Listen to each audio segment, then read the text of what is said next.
할렐루야, 예수님 안에서 반드시 좋은 일이 있습니다. 여러분, 번아웃 증후군을 아시나요? 의욕적으로 일에 몰두하던 사람이 극도의 신체적, 정신적 피로감을 호소하고 무기력해지는 현상을 의미합니다. 주로 원하는 수준이 지나치게 높고 자신의 목표를 위해 전력을 다하는 사람에게 많이 나타나기도 하죠. 이런 번아웃 증후군에 빠지게 되면 기력이 없고 쇠약해진 느낌이 듭니다. 쉽게 짜증이 나고 노임이 생기기도 하죠. 열정적으로 일하다가 갑자기 무너져 내리는 경향을 보이기도 합니다. 모든 것이 다 부질없고 죽고 싶은 생각마저 들기도 합니다. 저도 심하지는 않았지만 이런 증상을 겪을 때가 있었습니다. 독일에서 사역할 때 약 3년간 두 교회를 담임할 때가 있었습니다. 그 와중에 원래 섬기던 교회가 성전 이전을 하는 바람에 몸이 4개쯤 되면 좋겠다는 생각을 했을 때가 있었죠. 거리도 60km 떨어진 두 교회를 섬기다 보니 아우토반을 시속 180km 이상으로 달려야 했고 쌓이는 피로를 감당하기 어려웠습니다. 교회 이전이 어디 쉬운 일인가요? 자기 집을 이사해도 여파가 1년은 가는데 성전을 이전하는 과정의 스트레스와 어려움이 저를 지치게 했습니다. 이전에는 교회에서 1년에 단일 기도회만 2번을 했습니다. 강사를 초청할 수도 없고 2번 모두 혼자서 설교를 하고 예배를 인도하고 안수를 해야만 했습니다. 몸은 몸대로 여기저기 아프기도 했고 입 주위에는 1년 내내 발진이 섰기도 했습니다. 성도님들은 성전을 이전해서 너무 좋아하시는데 저는 참 힘들었던 시간이었습니다. 그런데 저만 그런 것이 아니었습니다. 오늘 말씀의 주인공인 엘리야도 이런 번아웃 증후군을 겪었습니다. 그것도 아주 전형적인 번아웃이었습니다. 엘리야가 누군가요? 하나님의 위대한 영적 전사입니다. 아합과 이스벨 왕비, 우상을 섬기는 모든 이스라엘 백성들과 홀로 당당하게 맞짱을 뜬 영적 거인이었습니다. 그리고 마침내 갈멜산에서 야훼 하나님이 참 하나님이심을 모든 백성에게 알게 했죠. 그리고 여세를 몰아 850명의 바알과 아세라 선지자들을 기손 시내에서 다 죽였습니다. 그뿐인가요?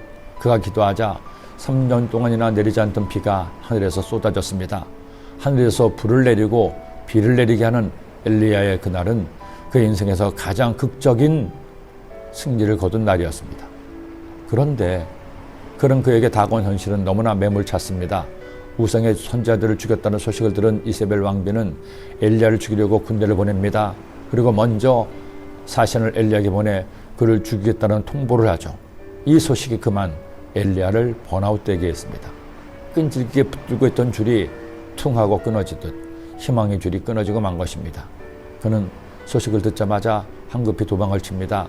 아무도 살지 않고 누구도 찾을 수 없는 광야로. 그리고 하나님께 이처럼 기도합니다. 자기 자신은 광야로 들어가 하룻길쯤 가서 한 로뎀나무 아래에 앉아서 자기가 죽기를 원하여 이르되 야훼여 넉넉하오니 지금 내 생명을 거두시옵소서. 나는 내 조상들보다 낫지 못하니이다 하고. 엘리야가 얼마나 지치고 낙심했으면 죽여달라고 기도했을까요?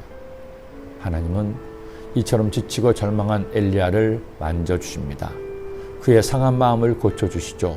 가장 먼저 그에게 잠을 주십니다. 몸과 마음을 쉬게 하신 것이죠.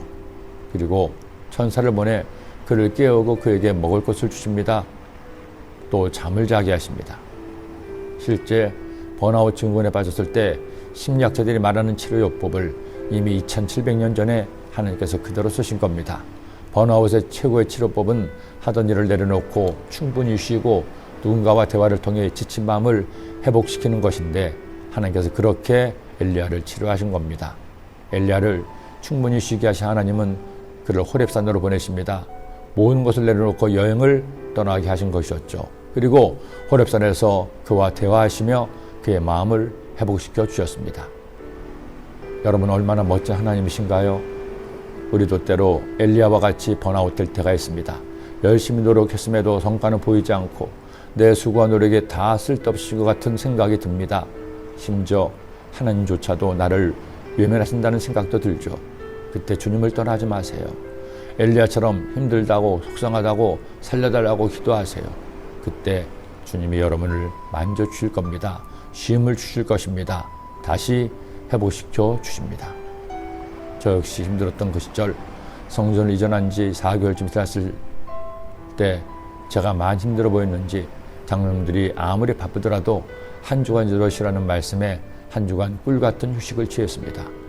치열했던 일들을 다 잊어버리고 쉬었던 짧은 휴식이 저를 다시금 일으키는 기회가 되었습니다.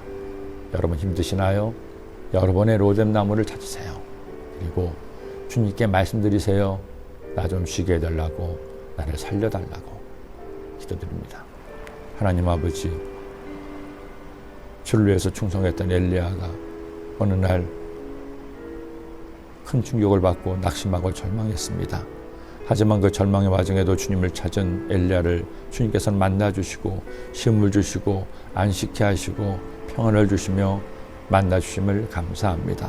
우리도 힘들고 어려울 때 주님을 찾으면 주님 저희들을 만나주시고 저희들에게 참 평안과 힘을 얻게 하여 주옵소서. 예수님의 이름으로 기도드립니다. 아멘.